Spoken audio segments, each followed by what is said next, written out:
નમસ્કાર, જય હિન્દ, વંદે માતરમ. વિદ્યાર્થી મિત્રો, તમારું સ્વાગત છે આઈએસ લાઇફસ્ટાઇલ એકેડમીમાં ડેલી કરંટ અફેર એનાલિસિસમાં, જેમાં જે પણ વિદ્યાર્થીઓ યુપીએસસી સિવિલ સર્વિસ એક્ઝામિનેશનની પ્રિપેરેશન કરી રહ્યા છે તો એમનું કરંટનો પોર્શન સારી રીતે તૈયાર થઈ શકે એ હેતુસર આપણે હિન્દુનું ગુજરાતી એનાલિસિસ કરીએ છીએ. એક્ઝામ પોઈન્ટ ઓફ વ્યૂ જેટલા પણ અગત્યના એડિટોરિયલ કે ન્યૂઝ હોય તો એની હું તમારી સાથે ઇન ડિટેલ ડિસ્કશન કરું છું. નવા વિદ્યાર્થીઓ માટે ખાસ માહિતી, જો તમે પણ ધ હિન્દુ પીડીએફ ફ્રીમાં ડાઉનલોડ કરવા માંગતા હો તો તમે આપણી IS lifestyle Telegram channel join કરી શકો છો. તે ટેલિગ્રામ ચેનલની ટોપ પર એક લિંક કરવામાં આવેલી છે. એ લિંક ફોલો કરીને તમે ડેલી બેઝ ઉપર ધ હિન્દુ પીડીએફ ફ્રીમાં ડાઉનલોડ કરી શકો છો અને વાંચી શકો છો. યાદ રાખો, પ્રયાસ એવો રહે છે કે અગત્યની જેટલી પણ માહિતી હોય, જેટલા પણ એના વ્યૂ હોય, તો એ તમારી સાથે ડિસ્કસ કરીએ જેથી ઓછા સમયમાં બરાબર બધી માહિતીઓ કવર થઈ જાય. આપણે જે પોલિટિકલ ન્યૂઝ હોય છે અથવા જે રિપીટ ન્યૂઝ હોય છે એમાં વધારે સમય આપતા નથી, પણ જે અગત્યના ટોપિક હોય તો એમાં હું તમને હિસ્ટોરિકલ માહિતી પણ આપું છું અને ખાસ જે સ્ટેટિક પોર્શન પણ કવર થતા હોય એનસીઆરટીના કે જીએસના સિલેબસના, ઠીક છે, તો એની પણ ચર્ચા હું તમારી સાથે કરું છું. વિદ્યાર્થી મિત્રો, હું તમને ખાસ જાણ કરું છું કે યુપીએસસી સિવિલ સર્વિસ એક્ઝામિનેશનની પ્રિપેરેશન કરવામાં કરંટ અફેર ખૂબ મહત્વનું છે. ફિલિમ્સમાં પણ નહીં, મેન્સમાં પણ એટલું જ ઇમ્પોર્ટન્ટ છે ક્વેશ્ચન સમજવા માટે. બરાબર, જે વિદ્યાર્થીઓએ જે પ્રીવિયસ યર ક્વેશ્ચન પેપર જોયા હશે મેન્સના, તો એમને અંદાજો આવશે કે જેટલા પણ ક્વેશ્ચન પૂછવામાં આવે છે એ ક્વેશ્ચન તમે ભલે એનસીઆરટી વાંચી લીધી હોય, જીએસ વાંચી લીધું હોય, બરાબર, તો તમે સમજી તો શકતા હો, પણ અંદર એક્ઝામ્પલ કયા લખવા, કઈ રીતે એનું ઇન્ટ્રોડક્શન શરૂઆત કરી, એમાં તમને મૂંઝવણ થાય.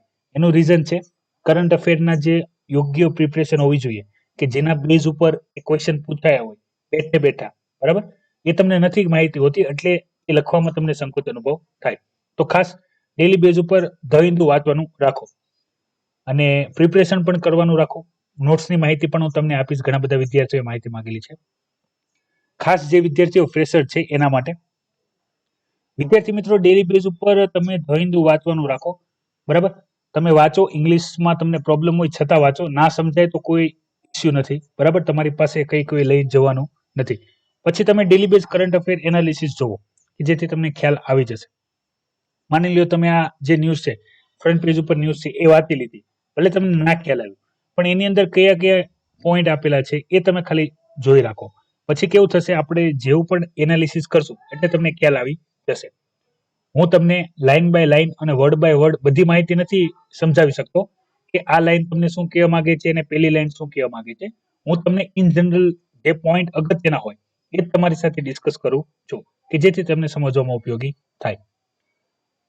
કરંટ અફેર એનાલિસિસને લઈને ટાઈમિંગની પ્રોબ્લેમ ચાલે છે, બરાબર, એટલે જે પણ ટાઈમિંગ સેટ થશે એ પ્રમાણે તમને જાણ કરવામાં આવશે. હાલમાં જે આફ્ટરનૂનનો સેશન છે એમાં પણ ઉપર નીચે થાય છે કારણ કે ઘણા ઓનલાઈન ક્લાસ હોય છે, બરાબર, બીજા પણ હજી અરેન્જમેન્ટ ચાલે છે, તો બની શકે કે ટાઈમિંગમાં ચેન્જ થાય, તો એના માટે પ્રિપેર રહેજો. પણ ચિંતા ના કરતા, રેગ્યુલર બેઝ ઉપર જે ડેલી કરંટ અફેર લેક્ચર છે એ પણ આવશે અને રેગ્યુલર જે સ્પેશિયલ ક્લાસ છે, બરાબર, કે જેમાં હું તમને ઘણી બધી માહિતી સિલેબસની પ્રોવાઈડ કરું છું, તો એ પણ માહિતીઓ આવશે.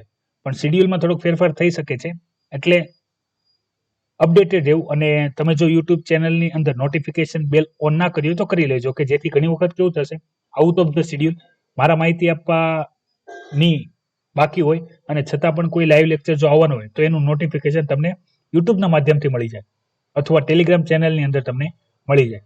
તો તમારે યુટ્યુબ અને ટેલિગ્રામ ચેનલ બંનેમાં તમે જોડાયેલા રહેજો. તો શરૂઆત કરીએ ન્યૂઝની, બરાબર. તો ફરીથી જે એલએસી છે જેના ઉપર ઘણો અત્યારે વિવાદ ચાલી રહ્યો છે, લોકડાઉનથી લઈને આપણે અત્યાર સુધી જોયું, લાઇન ઓફ એકચ્યુઅલ કંટ્રોલ ઉપર ઇન્ડિયા અને ચાઇના વચ્ચે. તો ફરીથી જે પીપલ્સ લિબરેશન આર્મી છે તો એના દ્વારા હવામાં ફાયર કરવામાં આવ્યો છે, એવું કોણે કીધું છે, એવું ભારતે જાણ કરી છે, બરાબર. તો આ 1975ની બાદ આ રીતનું થયું છે કે ભાઈ જે એલએસી છે ત્યાં ફાયરિંગ થયું હોય. અગત્યના જીઓગ્રાફિકલ લોકેશન જોઈ લો. પેલું છે south bank of Pangong lakes, બરાબર, અને બીજી મેં તમને બ્લેક ટોપની વાત કરી હતી. માહિતી આપણે જોયેલી છે, પણ છતાં હું તમને મેપ બેઝ સમજાવી દઉં એટલે તમને ખ્યાલ આવી જશે. આ ફિગર તમે જોઈ શકો છો. તો આ પેંગોંગ લેકની ખૂબ મોટી કરેલી ઇમેજ છે. આપણે આની જે નાની ઝૂમ આઉટ ફિગર છે એ છે જેમાં તમે બધા એરિયા જોઈ શકો છો. આ છે નોર્થ બેંક એરિયો, બરાબર. આ છે સાઉથ બેંક એરિયો. સાઉથ બેંક એરિયામાં નીચેની સાઈડ આવશે ચુસુલ અને બાકીના બધા જે પોઈન્ટ છે, બરાબર, અગત્યના એ આવશે. અને બ્લેક ટોપની જે વાત કરવામાં આવે છે, બ્લેક ટોપ આ એરિયા ઉપર આવશે. તમે આ જોઈ શકો છો બ્લેક ટોપ, કે જ્યાં અત્યારે ઇન્ડિયન આર્મી પ્રેઝન્ટ છે, બરાબર. કે એ ટોપ પરથી આટલો જે પણ આ એરિયો છે એ બધો એરિયો આપણે શું કરી શકીએ છીએ, સર્વેલન્સ કરી શકીએ છીએ, જોઈ શકીએ છીએ, ઓબ્ઝર્વ કરી શકીએ કે ચાઇનીઝ સોલ્જરો ત્યાં આવે છે કે નહીં. ન્યૂઝની અંદર કહેવામાં શું આવે છે કે ભાઈ જે સાઉથ બેંક વાળો એરિયો છે, બરાબર, તો ત્યાં જે ચાઇનીઝ સોલ્જરો છે એ સતત એલએસી ક્રોસ કરીને ઇન્ડિયામાં આવે છે. હવે આ મુદ્દો આપણે ઘણી વખત ડિસ્કસ કરેલો છે, તો હું તમને ઇન જનરલ જેટલી પણ ઇન્ફોર્મેશન હોઉં છું એ કમ્પ્લીટલી કહું છું. એક મુદ્દો હું તમને વારંવાર કહું છું કે ઘણી વખત કેવું થાય કે જે બોર્ડર હોય, બરાબર, તો બોર્ડરથી ચાઇનીઝ સોલ્જરો 20 ડગલા આગળ વધી જાય, બરાબર. પછી 20 ડગલા એટલે અંદાજિત કહું છું, તમારે કિલોમીટરમાં પણ એ કરી શકાય છે, બરાબર. તો કેવું થાય, આપણે જયારે એને રોકવામાં આવે અથવા એને ટોકવામાં આવે તો શું કરે, 10 ડગલા પાછળ જતા રહે. તો ઓરિજિનલ લાઈન થી 10 ડગલા તો એમને પણ એ આગળ આવી ગયા હોય. બીજી વસ્તુ, આપણે જે એલએસી ની વાત કરીએ, બરાબર, લાઇન ઓફ એકચ્યુઅલ કંટ્રોલ ની વાત કરીએ અથવા ઇન્ટરનેશનલ બોર્ડર ની વાત કરીએ, તો આપણે તમે હિમાલય જે રીજન જોયો છે, તો એ બધો માઉન્ટેન વાળો એરિયા છે. તો કેવું હોય છે કે આપણે મેપની અંદર તો લાઈન ડ્રો કરી દેતા હોઈએ, બરાબર, પણ ફિઝિકલી મતલબમાં જે હકીકતે જ્યાં ભૂમિ એરિયો આવે, બરાબર, તો ત્યાં આપણે કોઈ લાઈન કે કોઈ બોર્ડર હોતી નથી, કારણ કે પર્વતીય એરિયો છે. આપણે સંભવિત લાઈન ડ્રો કરી શકીએ છીએ, પણ એકચ્યુઅલ લાઈન ત્યાં અવેલેબલ હોતી નથી. જે આપણે મેપમાં હું તમને એલએસી બતાવું, પેંગોંગ લેકની બોર્ડર બતાવું, બરાબર, એ વાસ્તવિકમાં ત્યાં એક્ઝેક્ટ લોકેશન પર આપણે જે વાઘા બોર્ડરની હું તમને વાત કરું, જે ઇન્ડિયા અને પાકિસ્તાનની બોર્ડર છે, તો એ બોર્ડર આપણે જે રાજસ્થાન થઈને છે એ આખી વેલ ડિફાઇન છે અને પર્ટિક્યુલર એની જે આપણે વાડ કહેવાય, બરાબર, આ પથ્થરની નહીં, એક્ઝેક્ટ જે તારની વાડ કહેવાય, તો આપણે એ બનાવેલી છે, તો આપણે જોઈ શકીએ છીએ. પણ એલએસીમાં એવું નથી. તો થાય શું કે ભાઈ એલએસી નો જે એરિયા હોય એ આપણને ખબર હોય. માની લો કે ભાઈ આ સાઈડ ઇન્ડિયન સોલ્જર હોય, બરાબર, આ સાઈડ આપણે વાત કરી લઈએ, અહીંયા ઇન્ડિયન સોલ્જરની શું હોય, ઇન્ડિયન સોલ્જર હોય એની અહીંયા છાવણી હોય આ સાઈડની એરિયામાં, બરાબર. પછી કેવું થાય, એક સાઈડ હોય ઇન્ડિયન સોલ્જર અને આ સાઈડ માની લો કે ભાઈ ઇન્ડિયન સોલ્જર અહીંયા બેઠા છે પોતાનો તંબુ નાખીને, કે જે તમે બોર્ડર પિક્ચર જોયું હોય તો છાવણીની અંદર બેઠા હોય, બરાબર. સેમ વસ્તુ આ સાઈડ છે સામેની સાઈડ, તો ત્યાં જે ચાઇનીઝ સોલ્જર હોય એ બેઠેલા હોય, બરાબર. તો એ બંનેને ખબર હોય કે જે આપણી બંને વચ્ચે જે એરિયો છે, આ એરિયો તમે જોઈ શકો છો, આ એરિયો, તો એ એરિયાની અંદર એલએસી ની બોર્ડર છે, પણ એક્ઝેક્ટ ક્યાં છે એ ખબર હોય નહીં. તો કેવું થાય, એનો લાભ લેવામાં આવે. કઈ રીતે કે ભાઈ જાણબાર શું કરવામાં આવે કે ભાઈ જે ચાઇનીઝ સોલ્જર હોય એ ત્યાંથી આવીને ઇન્ડિયન ટેરિટરીમાં, મતલબ ઇન્ડિયન રિજનમાં આવી જાય, બરાબર. આ લોકો ઉપર હુમલો કરવામાં આવે, જે આપણે ગલન વેલી વાળો ઇસ્યુ જોયો હતો, અને પછી અહીંયા બેસી જવામાં આવે આ છાવણી ઉપર. હવે કહેવામાં શું આવે કે ભાઈ આ તો ચાઇનીઝ એરિયો જ છે. હવે જો એક વખત ચાઇનીઝ સોલ્જરો આ એરિયામાં બેસી ગયા, બરાબર, એટલે હવે શું થઈ જશે, ઇન ફ્યુચર ચાઇના વાળાની જે ઓરિજિનલ લાઈન હશે એ આ થઈ જશે. ભલે પેલા આ હતી, બરાબર, આ ભૂતકાળ થઈ ગયું, અત્યારે વર્તમાન કાળ છે, અને ભવિષ્યમાં એની બેઝ લાઈન આ થઈ જાય, તો અહીંયાથી પછી કેવું થશે, વધારે આગળ હાલશે, બરાબર. તો આપણે જે એલએસી ને પ્રોબ્લેમને લઈને જે ચાઇના છે એ એગ્રેશન દેખાડે છે એ આપણે જોયું. હવે નાનો એરિયા એનોક્સ કરીને, બરાબર, પોતાના એરિયામાં જોડીને શું ચેન્જીસ આવે, બરાબર, એ વિચારવું મુશ્કેલ છે, કારણ કે એટલો એરિયા લઈને શું સાબિત કરવા માંગે એ મુશ્કેલ છે. અને ખાસ કરીને ઇન્ડિયા જેવા દેશ સામે કે જે ધારે તો યુદ્ધ જાહેર કરી શકે છે, બરાબર. ભલે ઘણા બધા સ્ટેટિસ્ટિક છે કે ભાઈ ચાઇના છે ઇકોનોમીમાં 4 ગણો મોટો છે ઇન્ડિયા કરતા, પછી ચાઇનાનો મિલિટરી પાવર છે એ પણ ઇન્ડિયા કરતા વધારે છે, પણ એ મેટર નથી કરતું, બરાબર. એક તમે એનસીસી કેમ્પમાં કદાચ ગયા હોય, ટ્રેનિંગ લીધી હોય, તો આ તમે સમજી શકો છો. સિંહ એકલો ભલે હોય પણ એ 100 ઘેટા બકરા કરતા તો વધારે જ હોય, બરાબર.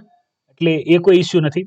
જે ઇન્ડિયા પહેલેથી કહેતો આવ્યું છે કે ભાઈ જો લડવાની કન્ડિશન આવશે, બરાબર, તો 1962ની જે કન્ડિશન હતી એ અલગ હતી અને આ કન્ડિશન અલગ છે, બરાબર.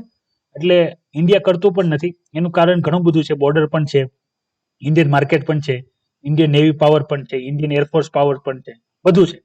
પણ આ એક્ટિવિટી નથી રોકતા ચાઇના, બરાબર. એના માટે પર્ટિક્યુલર એક્શન લેવા જરૂરી છે. બીજી વસ્તુ વાત કરવામાં આવી છે કે ભાઈ એલએસી ને લઈને ઇન્ડિયાએ ઘણા બધા એગ્રીમેન્ટ કર્યા છે ચાઇના સાથે, પણ ચાઇના એનું સતત ઉલ્લંઘન કરે. આપણે અક્ષય ચીન વાળો એરિયા જોયો, બરાબર. પછી આપણે જે સેન્ટર એરિયા છે એની વાત કરી, જે આપણે અત્યારે નેપાળની બાજુમાં પણ જે એરિયા છે ત્યાં પણ ઘણો બધો એરિયા ક્લેમ કરે છે ચાઇના, અને અરુણાચલ પ્રદેશ વાળા એરિયાની પણ આપણે વાત કરી. તો આ ચાઇના દ્વારા સતત આ રીતની એક્ટિવિટી વધારવામાં આવે છે. હા, બે લેવલે કહેવામાં આવે છે કે ભાઈ જે આર્મી ચીફ છે, બરાબર, તો એના લેવલે, પછી બ્રિગેડિયર લેવલે, બધા લેવલે મિટિંગ થાય છે, પણ કોઈ સોલ્યુશન નીકળતું નથી. યાદ રાખો, તમે એક વસ્તુ જોયું હશે અને તમને ખબર પણ હશે, જનરલ નોલેજ વાળી વસ્તુ છે કે બોર્ડરમાં જે પણ કોઈ સોલ્જર હોય એ હંમેશા પોતાના ઉપરના જે પણ ઓફિસર હોય એના ગાઈડન્સ પ્રમાણે કામ કરતો હોય. આ સૈનિકોને જ્યાં સુધી ના કહેવામાં આવે, બરાબર, કે તમે પોતાના ટેન્ટની બહાર નીકળો, ત્યાં સુધી એ પોતાના ટેન્ટની અંદર જ રહેતા હોય છે. એ બોર્ડર કે એલએસી ક્યારે ક્રોસ કરે, જ્યારે ઉપરથી કંઈ જાણ કરવામાં આવે, અને પાછળ પણ ક્યારે જતા હોય કે જ્યારે ઉપરથી ઇન્સ્ટ્રક્શન આપવામાં આવે, બરાબર. તો આ કન્ડિશનની અંદર એક સીધું કહી શકાય છે કે આ સમજી વિચારીને કરવામાં આવતા અને લેવામાં આવતા સ્ટેપ છે. કારણ કે જે બોર્ડર ઉપર ઉભેલા સૈનિકો છે એને તો એટલી જ ખબર છે કે જો આપણે આનું પાલન કરશું તો કા આપણે મારવા પડશે, કા આપણે મરશું. તો એના માટે તૈયાર હોવા જોઈએ. તો આવું શા માટે ચાઇના કરે છે એ વિચારવાનું રહ્યું. ઘણા બધા પોઈન્ટ્સ આવે છે, ઘણા બધા ડિસ્કશન આપણે જોઈએ પણ છીએ, પણ સાચું કારણ શું છે એ કેવું અત્યારે મુશ્કેલ છે, બરાબર. ઇન્ડિયન પોલિસીમાં પણ બદલાવની જરૂર છે, એ પણ કહે છે.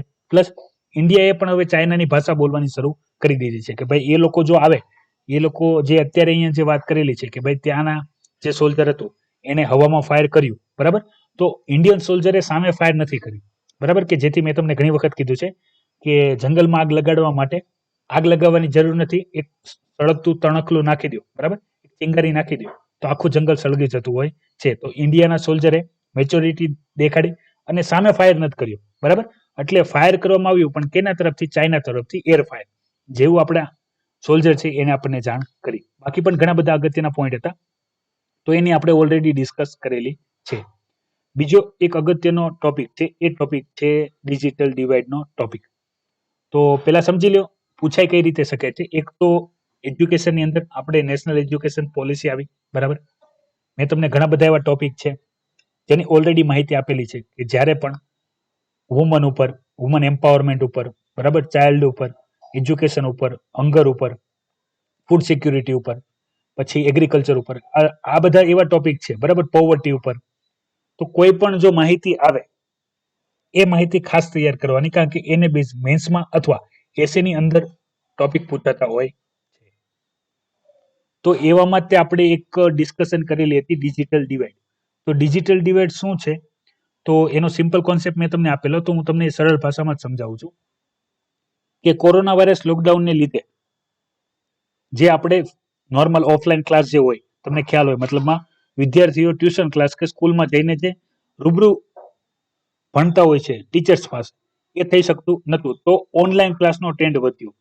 તો ઓનલાઈન ક્લાસની અંદર પણ શું થયું કે ભાઈ જે એરિયા, મતલબમાં સિટી એરિયા કે જ્યાં ઇલેક્ટ્રિસિટી છે, જ્યાં ઇન્ટરનેટ કનેક્શન છે, વિદ્યાર્થીઓ પાસે મોબાઈલ, લેપટોપ, કોમ્પ્યુટર, બરાબર, બધી સુવિધા છે, તો એ લોકો એનો ઇઝીલી લાભ લઈ શકે.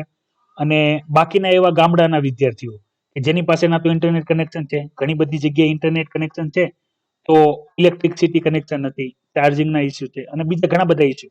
એ કયા કયા ઇસ્યુ છે એ પણ મેં તમને વાત કરી. તો આના લીધે કેવું થયું કે ભાઈ એક ડિજિટલ ડિવાઇડ તૈયાર થશે. મતલબમાં જે ઓનલાઈન એજ્યુકેશન છે એ શહેરોમાં વધારે ઇફેક્ટિવલી ઇમ્પ્લિમેન્ટ કરી શકાય છે, કારણ કે ત્યાં ઇલેક્ટ્રિસિટી છે, ઇન્ટરનેટ કનેક્શન છે. પણ ગામડાઓમાં ઘણા બધા પ્રોબ્લેમ છે. તો એની જ અહીંયા માહિતી આપવામાં આવેલી છે. તો આજે અર્બન અને રૂરલ, મતલબમાં શહેર, સિટી અને ગામડું, બરાબર, વિલેજ, તો એની બેની વચ્ચે એક પ્રકારનું શું ભાગ પડી ગયા છે.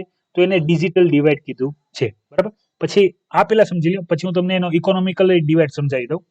અહીંયા શું વાત કરવામાં આવી છે? હિમાચલ પ્રદેશની વાત કરવામાં આવી છે, જેમાં ઇન્ટરનેટ કનેક્શન જે ધારકો છે તો એ 70% છે.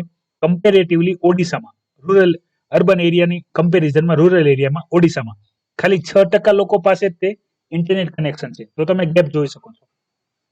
બીજી વસ્તુ, અહીંયા ઇન જનરલ ઇન્ફોર્મેશન આપવામાં આવી છે એનએસઓ દ્વારા, નેશનલ સ્ટેટિસ્ટિક ઓર્ગેનાઇઝેશન દ્વારા, કે ભાઈ જે શહેરી એરિયા છે તો ત્યાં 42% ઇન્ટરનેટ કનેક્શન ને ઓનલાઈન એક્ટિવિટી છે, ઓનલાઈન ક્લાસ, એજ્યુકેશન ક્લાસ થઈ શકે છે, જ્યારે ગામડાની અંદર એ 15% જ છે. હવે વધારે ઇન ડિટેલ જઈએ કે જે આ 42%ની અહીંયા વાત કરવામાં આવી શહેરમાં, એમાં પણ એવા વિદ્યાર્થીઓ જ ઇન્ક્લુડ થશે કે જેના ફેમિલી રીચ છે અથવા મિડલ છે અથવા એવા છે કે જે વિદ્યાર્થીને મોબાઈલ અપાવી શકે છે અથવા લેપટોપ કે કોમ્પ્યુટર અપાવી શકે છે, જે ઓલરેડી ઘણા બધા શહેરોના વિદ્યાર્થીઓ પાસે હોય જ છે. અને બીજું કે ઇન્ટરનેટ કનેક્શન. કોઈ પણ ઓનલાઈન ક્લાસ તમે આ જોઈ રહ્યા હો તો તમારે ઓછા નામે 3G કે 4G કનેક્શન હોવું જોઈએ. ત્યારે તમે પ્રોપર જોઈ શકો, મને સાંભળી શકો, જેટલી પણ ઇન્ફોર્મેશન હું તમને અત્યારે આપી રહ્યો છું એ તમે સારી રીતે જોઈ શકો. પહેલા આપણે જમ્મુ કાશ્મીર વાળો ઇસ્યુ પણ ડિસ્કસ કર્યો હતો. તો આ પ્રકારનું કેવું થયું, એક હતું ડિજિટલ ડિવાઇડ, મતલબમાં ઓનલાઈન ક્લાસ માટે જે બેઝિક નીડ સમજીએ તો કોઈ પણ ડિવાઇસ, બરાબર, મોબાઈલ, લેપટોપ, કોમ્પ્યુટર, કંઈ પણ ટેબ્લેટ, બરાબર, એક ડિવાઇસ. બીજું ઇન્ટરનેટ કનેક્શન. અને ત્રીજી વસ્તુ જે સૌથી વધારે મેન છે એ આ બંનેને ચલાવવા માટે ઇલેક્ટ્રિસિટી સપ્લાય. અને આ બધું ઓપરેટ કરવા માટે ઇકોનોમિકલ સપોર્ટ, બરાબર. પૈસાનો જો આપણે અંદર એડ કરી દઈએ તો કે ભાઈ લોકો પાસે પૈસા છે તો ઇન્ટરનેટ કનેક્શન લેશે, લોકો પાસે પૈસા છે તો મોબાઈલ લેશે, બરાબર, એ રીતનું. તો એ જે ગામડા અને શહેર છે તો એની વચ્ચે એક ડિજિટલ ડિવાઇડ ક્રિએટ થઈ ગયું છે કે ભાઈ જો ફેમિલી એફોર્ડ કરી શકે છે અને એ એફોર્ડેબલ છે અને અવેલેબલ છે તો જ તે એજ્યુકેશન લઈ શકે છે, નથી નકર બાકીના લઈ શકતા નથી. તો આ ડિજિટલ ડિવાઇડ છે. વધારે એને સોશિયલ ઇસ્યુ તરફ લઈ જઈએ તો એવું સમજો કે માની લો કે શહેરની અંદર જ તે બે મિત્ર છે જે ક્લાસમાં પહેલા સરળતાથી ભણતા હતા, બરાબર, નોર્મલ ફીસ હતી સ્કૂલની તો બંને એક સાથે ભણતા હતા, બીજો એડિશનલ ખર્ચો કરતા નહોતા. પણ ડિજિટલને લીધે શું થયું કે માની લો કે ભાઈ કોઈ એક જે બાળકના પિતા છે એ મજદૂરી કરે છે, બરાબર, તો એ સ્કૂલે મોકલી શકે એટલી એની કેપેસિટી છે, પણ એને બાળકને એક મોબાઈલ લઈ આપે, ઇન્ટરનેટ કનેક્શન લઈ આપે એટલી એની કેપેસિટી નથી. તો એ બધા ઓનલાઈન એજ્યુકેશનથી વંચિત રહેશે. અને બીજા એવા હશે કે જે એફોર્ડ કરી શકતા હશે મિત્રો, બરાબર, કે એના મિત્ર પાસે મોબાઈલ હશે અથવા લેપટોપ હશે અથવા કોમ્પ્યુટર હશે, ઇન્ટરનેટ કનેક્શન હશે તો એ ઓનલાઈનનો લાભ લઈ શકશે. તો આ બે મિત્ર જે પેલા સાથે સ્કૂલમાં ભણતા હતા, બરાબર, એ બંને વચ્ચે પણ ડિફરન્સ થઈ જશે. બાળકને આ બધું સમજવું બહુ મુશ્કેલ છે કે ઇકોનોમી શું હોય છે, ઘરની ઇન્કમ આવતી હોય એ રીતના ખર્ચા પેરેન્ટ્સ અરેન્જ કરતા હોય, બરાબર. આ સમજવું એના માટે મુશ્કેલ હશે. પણ એને તો શું લાગશે કે ભાઈ આમના પપ્પા લઈ આવી આપે છે, મને મારા પપ્પા પ્રોવાઈડ કરાવી શકતા નથી, બરાબર. તો આના લીધે જે સોશિયલ ઇસ્યુ છે એ પણ વધવાના ચાન્સ છે ડિજિટલ ડિવાઇડને લીધે, બરાબર. આ પણ એક પ્રશ્ન છે જે ઉદ્ભવી શકે છે અને પૂછી પણ શકે છે. તમારી પાસે દરેક બાબતોની તૈયારી હોવી જોઈએ. યાદ રાખજો, થિયોરેટિકલ ડેટા બધા પાસે હશે પણ એનાલિટિકલ નોલેજ બહુ ઓછા વિદ્યાર્થીઓ પાસે હોય છે. તો એ જ ડિટેલની અહીંયા વાત કરવામાં આવી છે ગ્રાફના માધ્યમથી કે ભાઈ જે ડિજિટલ ડિવાઇડ છે તો એનાથી અત્યારે અહીંયા મેનલી ડેટા આપવામાં આવ્યો છે અર્બન અને રૂરલના કમ્પેરિઝનમાં. બીજો મેં તમને ડેટા વાત કર્યો જેટલી પણ નીડ હતી ઓનલાઈન ક્લાસની, બરાબર, એના સંદર્ભમાં. તો આ બધી જે ઇન્ફોર્મેશન છે એજ્યુકેશનને લઈને તમને એસે પૂછાય, ઓનલાઈન એજ્યુકેશનને લઈને એસે પૂછાય, અથવા ચેલેન્જીસને લઈને એસે પૂછાય, અથવા જે નેશનલ એજ્યુકેશન પોલિસી છે જેની માહિતી મેં તમને ઓલરેડી આપી રાખેલી છે, બરાબર. તો એને લઈને ઇમ્પ્લિમેન્ટેશનને લઈને તમને ચેલેન્જીસ પૂછાય તો તમે સરળતાથી લખી શકવા જોઈએ. યાદ રાખજો, કોઈ પણ ટોપિકના તમને એડવાન્ટેજ અને ડિસએડવાન્ટેજ બંને ખબર હોવા જોઈએ. કારણ કે શું પૂછાશે એ નક્કી કરવું મુશ્કેલ હોય છે. તમે બધું કરીને ગયા હો પણ એના ફાયદા કરીને ગયા હો, નુકસાન કરીને ના ગયા હો અને નુકસાન જ પૂછાય તો તમને લખતા આવડવું જોઈએ. બીજી એડિટોરિયલ ન્યૂઝની વાત કરીએ તો ડાઉન ટુ અર્થ ગવર્નન્સની વાત કરવામાં આવી છે. ગોલ્ડન વર્ડ છે, યાદ રાખજો. ડાઉન ટુ અર્થ ગવર્નન્સ સમજી શકો છો તમે. મતલબમાં ગવર્નન્સ એટલે જે આપણે ગવર્મેન્ટ હોય છે એના દ્વારા જે એરિયામાં સુયોજિત જાહેર વહીવટ કરવા માટે જેટલી પણ ટર્મિનોલોજી અથવા જે પ્રોસિજરનો, બરાબર, એસઓપીનો સ્ટાન્ડર્ડ ઓપરેટિંગ પ્રોસિજરનો ફોલો કરવામાં આવે તો એના લીધે જે સુશાસન થાય એ સુશાસન જેના લીધે થાય એને ગવર્નન્સ કહેવાય. હવે ગવર્નન્સનો ખાલી ભાગ પોલિટિશિયન એટલે પોલિટિકલ પાર્ટી નથી, બરાબર. નેતાઓ જે ગવર્મેન્ટ હોય, બરાબર, એ જ તે ગવર્નન્સ લાવે એવો હોય નહીં. ગવર્નન્સના ઘણા બધા ભાગ છે, બરાબર. કારણ કે પોલીસ સિસ્ટમ પણ છે, એડમિનિસ્ટ્રેટિવ સિસ્ટમ પણ છે, બરાબર. એક્ઝિક્યુટિવ એડમિનિસ્ટ્રેશન મતલબ એક્ઝિક્યુટિવમાં બધા આવી જાય. એક્ઝિક્યુટિવમાં આપણા નેતાઓ પણ આવી જાય, પછી આપણા જે અધિકારીઓ છે, બરાબર, તલાટી, મામલતદાર, કલેક્ટર, એ બધા પણ આવી જાય. એ પોલીસ સિસ્ટમ, બરાબર, જ્યુડિશરી સિસ્ટમ. તો આ બધી સિસ્ટમ થઈને એક જગ્યાએ જે પબ્લિક છે તો એ પબ્લિકને ગવર્નન્સ સ્થાપવામાં ખૂબ ઉપયોગી થાય છે. તો એ બધા પોઈન્ટની અહીંયા ઇન ડિટેલ ડિસ્કશન કરેલી છે. સૌથી પહેલા મેં તમને વાત કર્યું હતું કે ગવર્મેન્ટની અંદર જો આપણે વાત કરીએ તો આપણે જે પણ પોલિટિકલ પાર્ટી હોય તો એના સંદર્ભમાં અહીંયા ઘણી બધી માહિતી આપેલી છે. તો પહેલા એ સંદર્ભમાં વાત કરી લઈએ કે ભાઈ ગવર્નન્સની અંદર યાદ રાખજો, એક ક્વેશ્ચન ઘણા બધા વિદ્યાર્થીઓને મનમાં હોય જ છે અને ઘણાને ખબર નથી હોતો, તો હું કહી દઉં. ઘણા બધા વિદ્યાર્થીઓ મને પૂછેલો પણ છે કે સર, પોલિટિકલ લીડર હોય, બરાબર, વિધાનસભા સદસ્ય હોય કે લોકસભા સદસ્ય હોય, એનો પાવર વધારે કે જે જિલ્લાનો એસડીએમ હોય, મતલબમાં કલેક્ટર હોય, એનો પાવર વધારે, અથવા બરાબર, તો આમાં કોનો પાવર વધારે? એ પણ વિદ્યાર્થીને આ સવાલનો જવાબ ખબર હોય એ વિડીયોની કોમેન્ટ બોક્સમાં કોમેન્ટ કરજો, બરાબર. પછી એની ઇન ડિટેલ ડિસ્કશન તો હું તમને માહિતી આપવાનો છું, પણ તમારું શું માનવું છે તમે પણ થોડું સર્ચ કરો એટલે તમને પણ આવે, બરાબર. કારણ કે જેવું તમારા મનમાં જિજ્ઞાસા વધશે એવી તમને શીખવાની ઈચ્છા વધશે, અને જેટલી તમને શીખવાની ઈચ્છા વધશે એટલું તમને જે એજ્યુકેશન છે એ વધારે મજા આવશે લર્ન કરવાની. તો હું તમને ક્વેશ્ચન બેઝ પણ ઘણી બધી માહિતી આપતો હોઉં છું, તો એ જરૂરી છે, બરાબર. યાદ રાખજો, સવાલ ધ્યાનથી સમજજો કે જે પોલિટિકલ લીડર હોય છે, વિધાનસભા સદસ્ય હોય કે લોકસભા સદસ્ય હોય, એનો પાવર વધારે છે કે એક ડિસ્ટ્રિક્ટની અંદર જે એસડીએમ છે એનો પાવર વધારે છે, બરાબર. અને એનું કારણ શું છે? જેનો પણ પાવર વધારે હોય, તમને લાગતું હોય કે ભાઈ જે એમએલએ છે અથવા એમપી છે એનો પાવર વધારે છે, તો એનું રીઝન આપજો. તમને એવું લાગતું હોય કે એસડીએમ નો પાવર વધારે છે, તો એનો જવાબ આપજો, બરાબર. હવે અહીંયા યાદ રાખજો, ગવર્નન્સને લઈને ઘણા બધા પોઈન્ટ મૂકવામાં આવ્યા છે. તો ઘણી બધી થિયોરિટિકલ ઇન્ફોર્મેશન આપેલી છે, બરાબર. ડેમોક્રેસીને લઈને, સિટીઝનશીપને લઈને, બરાબર, ચાઇનાના ઘણા બધા એક્ઝામ્પલને સાથે કોડ કરીને, બરાબર. પણ અહીંયા જે સૌથી વધારે જરૂરી છે એ માહિતીની ચર્ચા હું તમારી સાથે કરી લઉં છું. બાકી યાદ રાખજો, તમે વાંચશો એટલે તમને બાકીની માહિતી ખબર પડી જશે. જે અગત્યની છે એનું રિપીટેશન કરી દઈએ કે ભાઈ જે ગવર્નન્સ સ્થાપવા માટે એ પોલિટિકલ પાર્ટી છે, બરાબર, તો એમાં કઈ રીતના રિફોર્મ હોવા જોઈએ અથવા એમાં શું હોવું જોઈએ અને શું અત્યારે હાલમાં થઈ રહ્યું છે, બરાબર, તો એમાં શું બદલાવ કરવો જોઈએ, બરાબર, તો જેના લીધે વધારે ગવર્નન્સ થઈ શકે.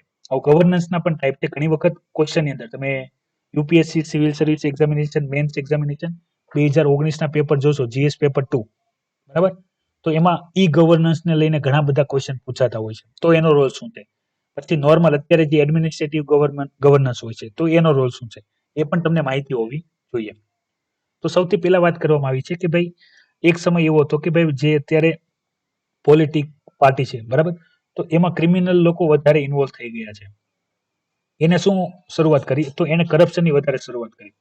તમને સામાન્ય રીતે ખબર જ હશે અને અહીંયા ચર્ચા આપણે કરવાની જ છે કે જે પણ પોલિટિકલ પાર્ટીઓ ચુનાવની અંદર આવતી હોય છે, તો એના જે મેમ્બર હોય, મતલબમાં તમે એક વસ્તુ ખાસ સાંભળી હશે અને ગુજરાત વાળાને તો ખાસ અનુભવ છે, બરાબર. હાર્દિક પટેલજી છે, અલ્પેશજી છે, બરાબર, અને બીજા બધા પણ ઘણા બધા છે. તો એની અત્યારે આપણે પોલિટિકલ લીડરોની ચર્ચા અહીંયા નથી કરવાની, પણ અગત્યની બાબત છે તે ડિસ્કસ કરો, સમજવામાં તમને સરળતા રહે. ઘણી બધી પાર્ટીઓ હોય, બીજેપી હોય, કોંગ્રેસ હોય, પછી અહીંયા આપણે એક ચર્ચા કરવાના છીએ આમ આદમી પાર્ટીની પણ. તો આ બધી પાર્ટી હોય તો એ એના એરિયામાં કયા મેમ્બરને ઉભા રાખે, બરાબર. માની લો બીજેપીમાં જ આપણે ઘણી વાર જોયું છે કે ભાઈ એક જ એરિયામાં બે મોટા મોટા લીડર હોય, તો એક લીડરને ટિકિટ આપવામાં આવે, એકને ના આપવામાં આવે, બરાબર. તો બીજો લીડર હોય એ બીજી પાર્ટી જોઈન કરીને એમાં ઉભા રહેતા હોય છે. તો આવા જે પાર્ટી હોય છે એ જે પોતાના કેન્ડિડેટને ટિકિટ આપતી હોય, તો એક રેકોર્ડ આપણે પેલા ચર્ચા કરી હતી કે ભાઈ એ જે વ્યક્તિ ઉભો રહી છે તો એની પ્રોપર્ટીનો ડેટા, એની અગેન્સ્ટમાં કયા કયા ટાઈપના કેસ છે એની ડેટા, બરાબર, એમાં શું પ્રોસેસ છે એ પણ તમારે માહિતી પબ્લિશ કરવાની હોય છે. કોને? જે ઇલેક્શન કમિશન હોય તો એ ઓફિસરને, બરાબર. તો અહીંયા પોલિટિકલ પાર્ટી દ્વારા એવા લોકોને ટિકિટ આપવામાં આવે છે જે ઓલરેડી એક પ્રકારના ગુંડા છે, અસામાજિક તત્વો છે, જેના ઉપર ઘણા બધા શું હોય છે, કેસીસ હોય છે. અને આપણે પણ ઇલેક્શનમાં જોતા હોઈએ કે ભાઈ જેની પાસે મની પાવર અને મસલ્સ પાવર, બંને પાવર વધારે હોય, એ પ્રકારના લોકો ઇલેક્શનની અંદર ઉભા રહેતા હોય ને જીતતા પણ હોય છે. તો જે પણ વ્યક્તિ જે મનીનો ઉપયોગ કરીને જીતે છે, તો એ શું સમજે છે કે ભાઈ મેં પોલિટિકલ પાર્ટીની અંદર ઇન્વેસ્ટમેન્ટ કર્યું છે, બરાબર. કરોડોમાં વાત હોય છે અને ઘણી બધી પાર્ટી સાથે તો હું પણ જે સમાજની અંદર જોડાયેલો એટલે મને ખબર પણ હોય એકચ્યુઅલી કેટલો ખર્ચો થતો હોય. તો એ લોકો શું સમજે છે, આ મારું ઇન્વેસ્ટમેન્ટ છે, તો મારે શું કરવું પડશે? આ ઊભું કરવું પડશે. તો એ શેને જન્મ આપે છે? એ આપે છે કરપ્શનને જન્મ, બરાબર. તો આવી સિસ્ટમને લીધે એ સિસ્ટમ જે છે એ વધારે ને વધારે કરપ્ટ થતી જાય છે, તો એનો એવો ભોગ સામાન્ય લોકો બને છે. તો જરૂર ઊભી થઈ છે ને એન્ટી કરપ્શનની. તો એન્ટી કરપ્શનની અંદર આપણે એક સૌથી મોટું આંદોલન જોયું હતું કે જેમાં આમ આદમી પાર્ટીના જે અત્યારે કેજરીવાલ છે એનો જન્મ થયો એ હતું હજારે મુવમેન્ટ, બરાબર. અન્ના હજારે જે આ કરપ્શનને રોકવા માટે લોકપાલ અને લોકાયુક્તની નિમણૂક માટે અન્વેષણ કરેલું હતું, બરાબર, દિલ્હીની અંદર. પણ એનું પણ ખાસ કઈ રિઝલ્ટ જોવા મળ્યું નહીં. ઉલટું એક આમ આદમી પાર્ટી તૈયાર થઈ ગઈ દિલ્હીમાં, એમની સરકાર આવી ગઈ. પણ જેવા સપના કેજરીવાલે એ સમયે બતાવેલા હતા, એ જે આંદોલન હતું એનો હું પણ સાક્ષી છું, બરાબર. પણ એવું કંઈ જોવા મળ્યું નહીં. ઉલટી ઊંધી ગંગા વહેવા લાગી. એ પણ એક પોલિટિશિયન થઈ ગયા અને એ પણ પોલિટિક્સ ની જેમ જ બોલવા લાગ્યા, બરાબર. તો આપણા માટે આ બધું કામનું નથી. અગત્યનું છે કે એના દ્વારા જે લોકપાલ છે, લોકાયુક્તની જે નિમણૂક થઈ, તો એને પણ લીધે જે કરપ્શન હતું, બરાબર, એ પણ કંઈ કંટ્રોલ થયું નહીં. તો ગોલ્ડન વર્ડ છે ઇલેક્ટોરલ રિફોર્મ અને ડિસેન્ટ્રલાઇઝેશન ઓફ પાવર. યાદ રાખજો, ઇલેક્ટોરલ રિફોર્મ અને ડિસેન્ટ્રલાઇઝેશન ઓફ પાવર. મતલબમાં આપણે આ બધી ચર્ચા પણ કરેલી છે. એનો સંદર્ભ શું છે એ હું તમને કહી દઉં કે આપણે જે ઇલેક્શન છે, ઇલેક્શન પ્રોસેસને કેવી રીતે કરવી જોઈએ અને એમાં રિફોર્મ લાવવા જોઈએ.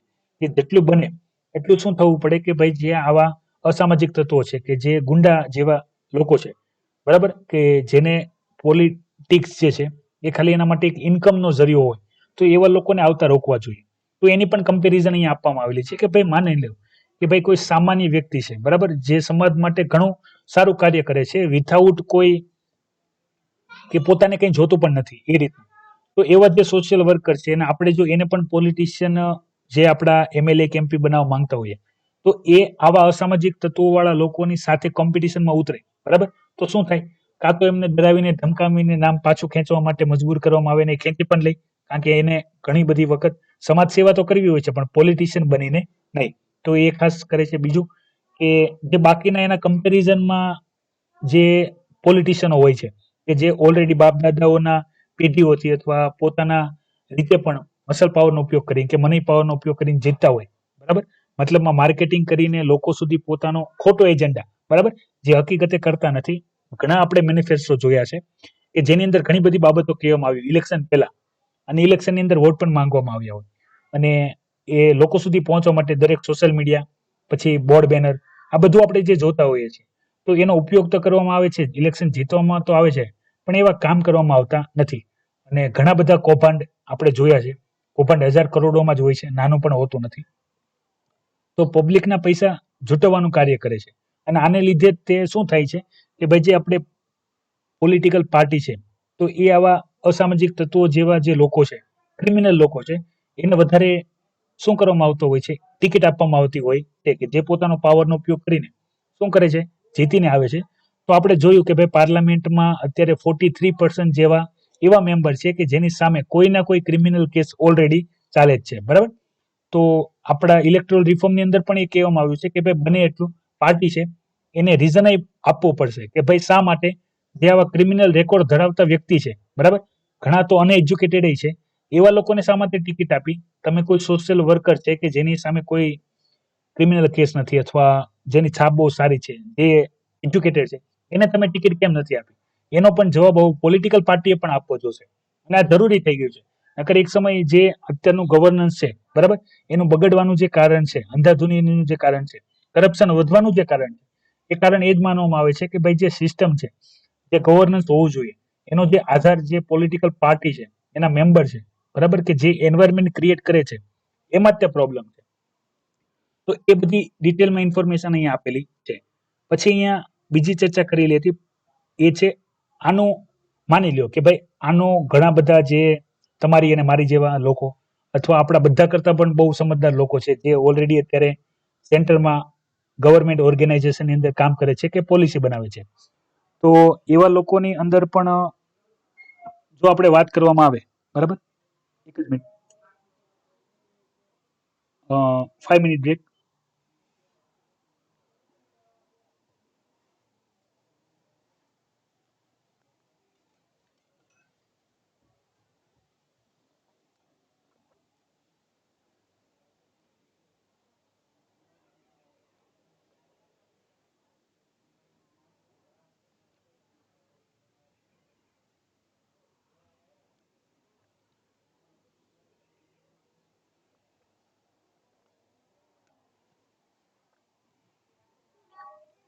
Let's continue. જે આનો આપણે એવું સોલ્યુશન વિચારીએ કે ભાઈ આનો જે સોલ્યુશન હોવું જોઈએ, બરાબર. તો આપણે ત્યાં પાર્લામેન્ટરી સિસ્ટમ છે, તો આપણે પ્રેસિડેન્શિયલ સિસ્ટમ હોવી જોઈએ. તો આ બધા જે પ્રોબ્લેમ છે એ ઘણી બધી વખત ના જોવાય, બરાબર. કારણ કે આપણે જોયું હશે કે ભાઈ પાર્લામેન્ટરી સિસ્ટમની અંદર આપણામાં ડ્યુઅલ મેમ્બરશિપ છે, આપણા એક્ઝિક્યુટિવ વખતે આપણા લેજિસ્લેટિવ અધિકારીઓ હોય, બરાબર. તો આને સોલ્વ કરવા માટે આપણે પાર્લામેન્ટરી સિસ્ટમ ફોલો કરવી જોઈએ યુએસની જેમ. પણ ઘણા કહે છે કે ભાઈ એ પણ ટોટલી સોલ્યુશન નથી, બરાબર. એના પણ ઘણા બધા બીજા પણ ચેલેન્જીસ છે. બેટર છે કે જે જૂની સિસ્ટમ છે એમાં તે રિફોર્મ લાવવા જોઈએ કે ભાઈ જેથી આપણે આ સિસ્ટમ છે સુધારી શકીએ. તો આના રિફોર્મની અંદર ખાસ યાદ રાખજો કઈ રીતે ઇલેક્ટોરલ રિફોર્મ લાવી શકાય. એના તમારે કોન્ક્રીટ 10 આર્ગ્યુમેન્ટ તૈયાર રાખવાની. ઇલેક્ટોરલ રિફોર્મની અંદર ક્વેશ્ચન પૂછાય, બરાબર. તો તમને સ્ટેટિસ્ટિકલ મતલબમાં થિયોરેટિકલ કેટલા સ્ટેપ છે એ તમને ખબર હોવા જોઈએ, બરાબર. પાર્લામેન્ટરી સિસ્ટમ શું છે અને પ્રેસિડેન્શિયલ સિસ્ટમ શું છે એની માહિતી ઓલરેડી મેં ઇન્ડિયન પોલિટી લેક્ચરમાં તમને આપેલી છે પાર્લામેન્ટ સિસ્ટમની અંદર. તો એ લેક્ચર તમે જોઈ લેજો, યુપીએસસી હિન્દી પ્લેલિસ્ટની અંદર અવેલેબલ છે. તો તમને ખ્યાલ આવી જશે પાર્લામેન્ટરી સિસ્ટમના ફાયદા શું છે અને પ્રેસિડેન્શિયલ સિસ્ટમના ફાયદા શું છે, નુકસાન શું છે, મેરિટ શું છે, ડિમેરિટ શું છે, એડવાન્ટેજ અને ડિસએડવાન્ટેજ કંઈ પણ પૂછાય તો તમને ખબર હોવી જોઈએ. ગઈકાલે પણ મેં તમારી સાથે એક ચર્ચા કરી હતી જે બિહારના ઇલેક્શનમાં નીતિશ કુમારનું નામ આવ્યું હતું ત્યારે, કે જે તમે તમારો એરિયાનો જે પણ વ્યક્તિની સિલેક્શન કરો, સૌથી પહેલા જો એ વ્યક્તિનું એજ્યુકેશન લેવલ કેવું છે, બરાબર. એજ્યુકેશન લેવલ કેવું છે, બીજું એની પર્સનલ અચીવમેન્ટ કેવી છે અને સમાજ માટે કઈ રીતે કામ કરે છે. ઘણી વખત પર્સનલ અચીવમેન્ટ ના સારી હોય પણ સમાજમાં ડેવલપમેન્ટનું ઘણું કાર્ય કરતો હોય, બરાબર. ડેવલપમેન્ટમાં ઘણું નામ છે, education development, healthcare system development, infrastructure development, એના વ્યૂ બહુ સારા હોય, બરાબર. ઘણી બધી વખત લોકો કહેતા હોય છે કે ભાઈ જે આપણે નેતા હોય, બરાબર, જો એ વિઝનરી ના હોય તો એના નેતા હોવાનો કોઈ ફાયદો પબ્લિકને મળતો નથી, બરાબર. તો આ જ બધી બાબત છે એ તમારે ખાસ ધ્યાન રાખવાનું છે. પોલિટિકલ રિફોર્મ આવે કે જે પોલિટિકલ પાર્ટી છે એને કયા કયા સ્ટેપ લેવા જોઈએ ત્યાં પણ તમને આ મુદ્દા કામ લાગશે. અને ઇલેક્ટોરલ રિફોર્મમાં પણ કયા કયા ચેન્જીસ લાવવા પડે તો ત્યાં પણ આ બધા મુદ્દા કામ લાગશે. ખાસ જોઈ લેજો, અગત્યના છે. જેટલી બાકી મહત્વની હતી એ મેં ડિસ્કશન તમારી સાથે કરી લીધું છે. બીજો જે આ આપણા પાર્લામેન્ટની અંદર જે સેશન હોય છે, બરાબર, એના માટે ઇન્ફોર્મેટિવ જ છે, બરાબર, ઇન્ફોર્મેશન જ છે, ખાસ કોઈ અગત્યના પોઈન્ટ નથી. તો તમે વાંચી શકો છો ડિટેલમાં, પણ આપણે અત્યારે વધારે સમય આપશું નહીં. ફરીથી ડિસ્કશન કરી લઈએ. નોન એલાયન્સ મુવમેન્ટ, નામ મુવમેન્ટ. તો વિદ્યાર્થી મિત્રો આ ટોપિક આપણે ઘણી બધી વખત ડિસ્કસ કરેલો જ છે અને ઘણા બધા વિદ્યાર્થીઓને ખ્યાલ જ હશે. તો આપણી એની જે ઓવરવ્યૂ છે એ હું તમારી સાથે ડિસ્કસ કરી લઉં છું. બાકીના જે પોઈન્ટ છે એ લગભગ સિમિલર જ છે, જે તમને ઓલરેડી ખ્યાલ જ હશે, ભલે તમે વાંચ્યું ના હોય. કારણ કે જો તમે ડેલી બેઝ ઉપર કરંટ અફેર લેક્ચર મારા જોતા હો તો તમને ખ્યાલ જ હશે આ બધી વસ્તુ. તો સૌથી પહેલા સમજી લ્યો કે ભાઈ નામ શું છે. નામ એટલે નોન એલાયન્સ મુવમેન્ટ.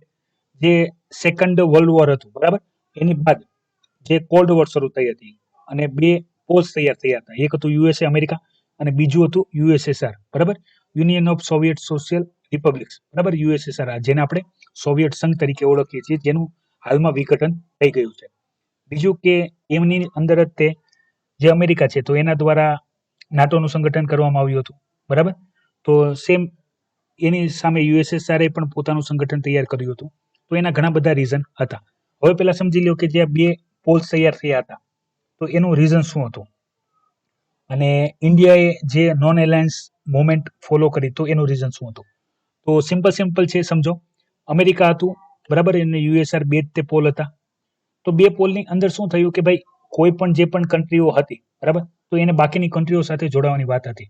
તો ત્યારે ઇન્ડિયાએ આપણા પ્રધાન જે પ્રાઇમ મિનિસ્ટર હતા, બરાબર, એ હતા નહેરુજી.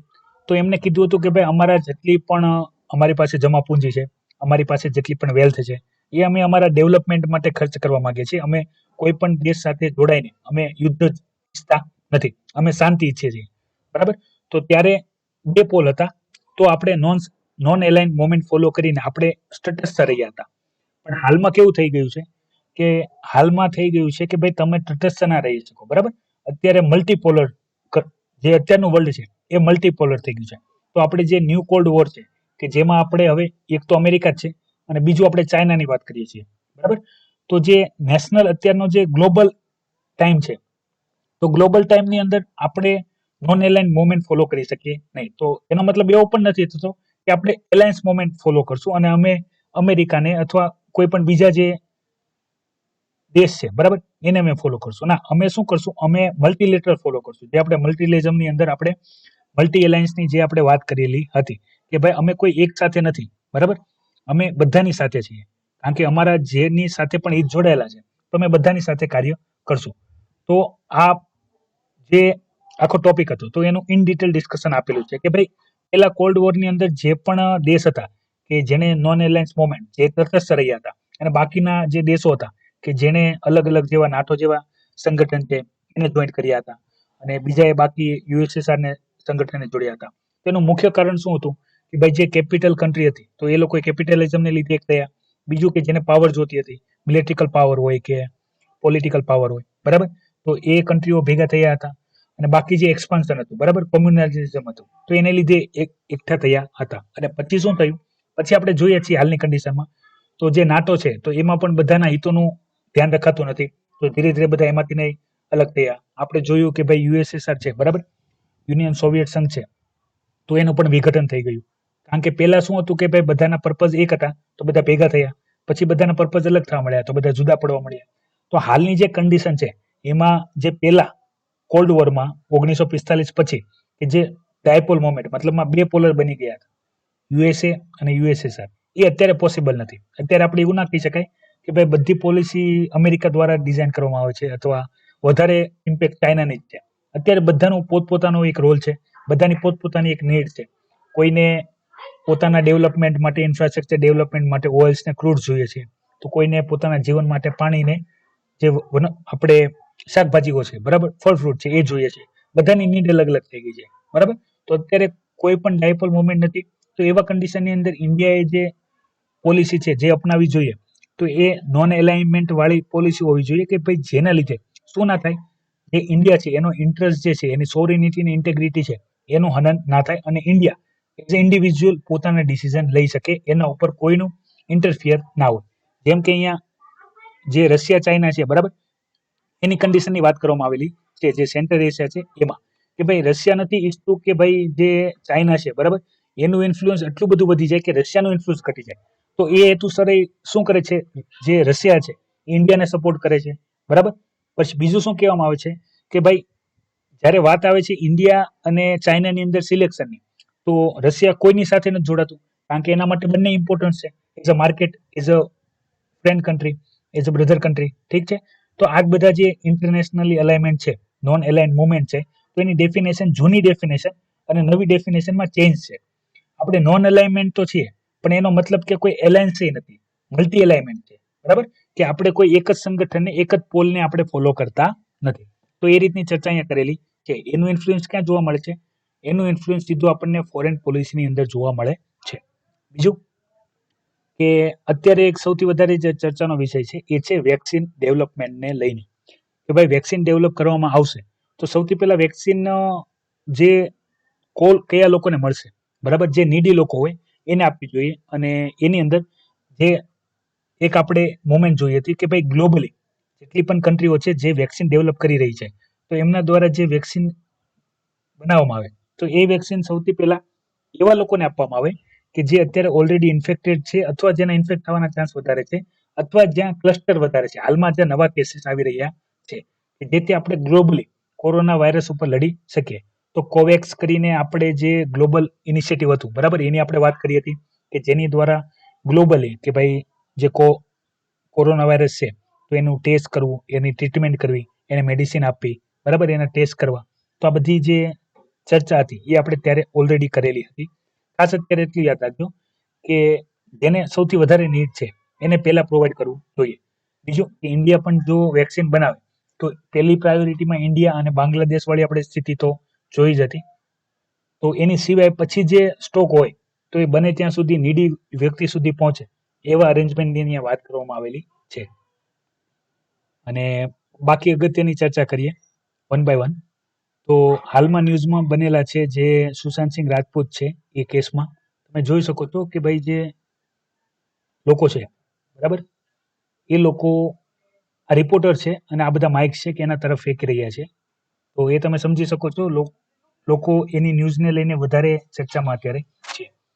બીજું વાત કરવામાં આવેલું છે કે ભાઈ જે હિમાલય છે બરાબર જે માઉન્ટેન છે એના ઇકો સિસ્ટમ છે એના માઉન્ટિંગને લઈને. તો હિમાલયન રિજન માટે અગત્યની ખાસ ઇન્ફોર્મેશન છે. જિયોગ્રાફિકલ અગત્યના ટોપિક છે તો એની પણ ચર્ચા કરી લઈએ જે અહીં આપેલી છે. તો સૌથી પહેલા શરૂઆત કરીએ કે ભાઈ જે હિમાલય છે તો એનું નામનો મતલબ શું થાય એ આપવામાં આવ્યું છે. હિમ એટલે સ્નો બરાબર અને આલય એટલે એબોર્ડ. તો મતલબમાં બરફથી છવાયેલો એરિયા.